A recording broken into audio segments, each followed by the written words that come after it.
আসসালামু আলাইকুম, welcome to লেকচারলিয়া। এই লেকচার সিরিজে আমরা ডিসকাস করছি আর্টিফিশিয়াল ইন্টেলিজেন্স নিয়ে। তো আর্টিফিশিয়াল ইন্টেলিজেন্সের আজকের লেকচার ভিডিওতে আমরা দেখতে যাচ্ছি সিম্পল রিফ্লেক্স এজেন্ট।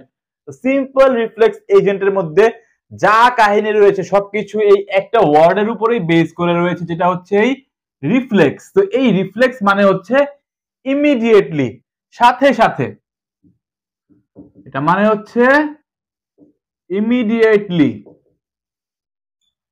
ইমিডিয়েটলি হচ্ছে কোন একটা অ্যাকশন আমরা পারফর্ম করব।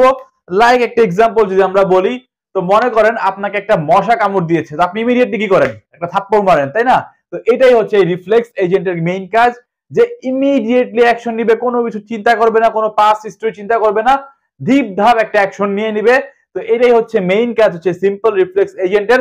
অলদো আরো কিছু পয়েন্টের উপর আমরা কনসেন্ট্রেশন দিব। লাইক হচ্ছে ফার্স্ট যে পয়েন্টটা হচ্ছে act only on the basis of current perception. Current perception মানে বর্তমান যে পরিস্থিতি রয়েছে এই পরিস্থিতির উপর ডিপেন্ড করে হচ্ছে সে অ্যাকশনটা পারফর্ম করবে। পাস্ট কোনো হিস্টোরি চেক করবে না, কোনো রকম কোনো ক্যালকুলেশন করবে না, কোনো ম্যাথমেটিক্যাল মডেল চেক করবে না, কোনো রকম কোনো অপারেশন পারফর্ম করবে না। জাস্ট হচ্ছে যেটা মনে হবে, যদি মনে হয় যে এমন কিছু হচ্ছে তাহলে কোনো একটা অ্যাকশন আমরা নিব।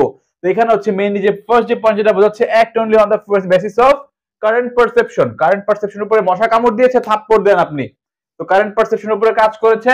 তো এখন এমন হবে না যে মশা কামড় দিয়েছে যে চিন্তা করছে যে থাপ্পড় দিব কি দিব না, আয় হায় যদি মশাটা মরে যায়, এরকম না। আমার আগে ব্যথা পেয়েছি, আমি থাপ্পড় দিয়ে ওকে মারবো। তো এখানে কারেন্ট পারসেপশনের উপরে কাজ করবে।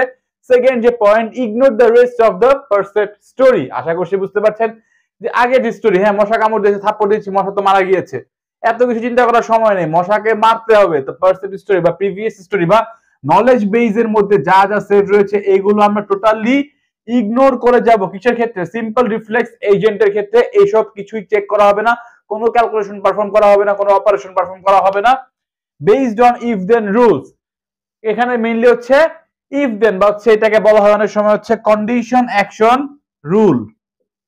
ইফ যদি কোনো কন্ডিশন যদি ম্যাচ করে দেন তাহলে কোনো একটা অ্যাকশন পারফর্ম হবে। এবং লাস্ট যে এটা হচ্ছে একটা মোস্ট ইম্পর্টেন্ট পয়েন্ট, যেটা হচ্ছে environment should be fully observable. পুরা যে ডোমেইন রয়েছে আমাদের, টোটাল ডোমেইনে নলেজ থাকবে, এমন না যে পার্শিয়াল নলেজ থাকবে, ফুল ডোমেইনে নলেজ থাকতে হবে। লাইক আমরা যদি টিক ট্যাক টো গেমের কথা বলি, তো এখানে হচ্ছে আমাদের যে গেম প্লেয়ার রয়েছে তাদের ক্ষেত্রে প্রত্যেকটা কখন কি চাল দিবে বা 9টা পসিবিলিটিস রয়েছে, তো একবার দিল, দেওয়ার পরে আবার অপোনেন্ট আবার কতগুলো 9টা পসিবিলিটিস রয়েছে বা পসিবিলিটিস রিলিজ হয়, মানে টোটাল অবজারভেবল। মানে আমাদের কতগুলো চাল হতে পারে বা কি হতে পারে না হতে পারে সবকিছু নলেজ আমাদের কাছে রয়েছে। এই টাইপের এনভায়রনমেন্টে কাজ করে হচ্ছে simple reflex agent. But self driving কার্সের কথা যদি আমরা বলি, এটার ক্ষেত্রে কিন্তু আমাদের এনভায়রনমেন্ট ফুললি অবজারভেবল না। কেন? কারণ হচ্ছে রোডের মধ্যে কতগুলো গাড়ি রয়েছে, গাড়ি কতটুকু স্পিডে রয়েছে, এই সকল ফ্যাক্ট কিন্তু এট এ টাইম জানা পসিবল না। তো এখানে হচ্ছে ওইটা হচ্ছে partially observable, but fully observable এর ক্ষেত্রে টোটাল ডোমেইনের নলেজ আমাদের কাছে থাকে। তো এখানে এই যে চারটা পয়েন্ট, এই চারটা পয়েন্ট অনেক অনেক ইম্পর্টেন্ট, কারণ এই যে টপিকগুলো রয়েছে বা এজেন্টের যে টাইপস যে টপিকগুলো রয়েছে, এখান থেকে কনফিউশন টাইপ কোশ্চেন আপনাকে করতে পারে। লাইক বলতে পারে যে এমন একটা এজেন্ট, যে এজেন্ট হচ্ছে আপনার কারেন্ট পারসেপশনের উপরে কাজ করে, কোন রকম কোনো হিস্টোরি চেক করে না, দেন হচ্ছে ইফ দেন রুলের উপরে কাজ করে, এবং হচ্ছে ফুললি অবজারভেবল এনভায়রনমেন্টের উপরে কাজ করে। তো এজেন্টটা কি? এজেন্ট হচ্ছে একটা সিম্পল রিফ্লেক্স এজেন্ট। তো সেই এজেন্টের আর্কিটেকচারটা আপনাকে বর্ণনা করতে বলতে পারে। তো আশা করছি বুঝতে পারেন না, আর্কিটেকচার হচ্ছে আপনাকে ড্র করতে বলতে পারে। তো এখানে আমাদের যে সিম্পল রিফ্লেক্স এজেন্ট রয়েছে, এই সিম্পল রিফ্লেক্স এজেন্টের চারটা পার্ট রয়েছে। অলদো লাস্ট লেকচার ভিডিওতে এজেন্ট কি কি রয়েছে এর মধ্যে সবকিছু ডিটেইল আলোচনা আমরা করেছি। আমি আশা করছি আপনি লাস্ট লেকচার ভিডিওটি দেখে নিয়েছেন। বাই এনি চান্স মিস করে থাকলে ফার্স্ট অফ অল দেখে নেবেন, আই বাটন থেকে আপনি সেই লেকচার ভিডিও সাজেশন পেয়ে যাবেন, দেন এই লেকচার ভিডিও দেখা কন্টিনিউ করবেন। তো এখানে এই এজেন্টটা কি? এজেন্ট হচ্ছে যে একটা যে কোনো কিছু যে হচ্ছে কোনো না কোনো অ্যাকশন পারফর্ম করে। হিউম্যান এজেন্ট হতে পারে, রোবোটিক এজেন্ট হতে পারে, বা সফটওয়্যার এজেন্ট হতে পারে। টাইপস অফ এজেন্ট আমরা দেখে এসেছি। দেন হচ্ছে সেন্সরস কি? সেন্সরস যেটা হচ্ছে সেন্স করতে পারে, লাইক হচ্ছে চোখ, নাক, কান। দেন হচ্ছে অ্যাকচুয়েটরস রয়েছে। তো অ্যাকচুয়েটরস মেইনলি যে কাজটা করে, কনভার্ট এনার্জি ইনটু মোশন। অর্থাৎ যে লাস্ট লেকচার ভিডিওতে আমরা যে এক্সাম্পল নিয়েছিলাম বৃষ্টির ক্ষেত্রে, তো এখানে ফার্স্ট অফ অল এনভায়রনমেন্ট দেখে চেক আপ করলো যে বৃষ্টি হচ্ছে। তো এজেন্ট ফার্স্টে কি করে? সেন্স করে, থ্রু সেন্সর বা হচ্ছে পারসিভ করছে। তো সেন্সর কি হতে পারে? চোখ দিয়ে দেখছে, কান দিয়ে গুরুম গুরুম আওয়াজ শুনছে। দেন হচ্ছে থিঙ্ক করছে, থিঙ্ক করার পরে কি করছে, অ্যাকশন নিচ্ছে, ছাতা নিয়ে বাইরে যাচ্ছে। তো এখানে যে অনেক থিঙ্ক করার পরে যে ডিসিশন নিল, ডিসিশন নিয়ে বসে থাকবে না, তো ডিসিশন নেওয়ার পর তখন হচ্ছে আমাদের প্রচুর এনার্জি রয়েছে। তো এই এনার্জিটা সে কি করবে, মোশন করবে, অর্থাৎ হচ্ছে মুভমেন্ট করে ছাতাটা হাতে নিয়ে সে বাইরে যাবে। তো এখানে অ্যাকচুয়েটরস মেইনলি এই কাজটাই করে, এবং এনভায়রনমেন্ট হচ্ছে এজেন্টের আশেপাশে যা কিছু সারাউন্ডিংস হচ্ছে সবকিছু হচ্ছে এজেন্ট। তো এই যে চারটা পয়েন্ট, এই চারটা পয়েন্ট হচ্ছে আমাদের সিম্পল রিফ্লেক্স এজেন্টের হচ্ছে চারটা পার্ট।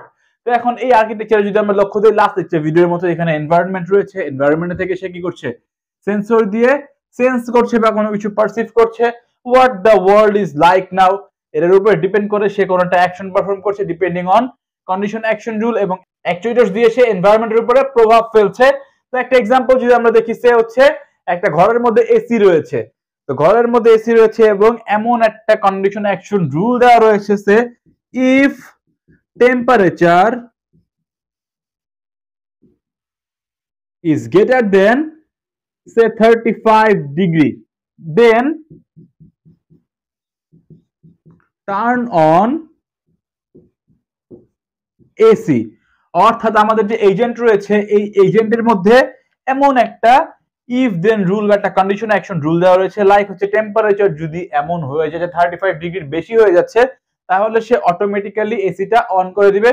তো এনভায়রনমেন্ট থেকে সেন্স করবে যে এখন টেম্পারেচারটা কত আছে, দেন সে সেন্স করার পরে এখন হচ্ছে what the world is like now, কতটুকু টেম্পারেচার রয়েছে সে দেখছে, এখন condition action rule check up করছে, এমন হয়ে গেল 36 ডিগ্রি দেখছে যে আমাদের এনভায়রনমেন্টের টেম্পারেচার, তখন সে কি কাজটা করবে, তখন হচ্ছে what the action should I do now, turn on AC, say turn করে দেবে এসি, এবং অ্যাকচুয়েটরস হচ্ছে সেটা এনভায়রনমেন্টের উপর একটা প্রভাব ফেলছে। এভাবে হচ্ছে মেইনলি সিম্পল রিফ্লেক্স এজেন্ট কাজ করে। আশা করছি সবগুলো পয়েন্ট ক্লিয়ার হয়ে গিয়েছে, আশা করছি সবকিছু ঠিকঠাক মতো বুঝতে পেরেছেন। যদি আজকে লেকচারটি আপনার ভালো লেগে থাকে অবশ্যই ভিডিওটি লাইক দিবেন, এবং এই পর্যন্ত যদি আপনি আমাদের চ্যানেলটি সাবস্ক্রাইব না করে থাকেন কাইন্ডলি সাবস্ক্রাইব করে নেবেন। আসসালামু আলাইকুম।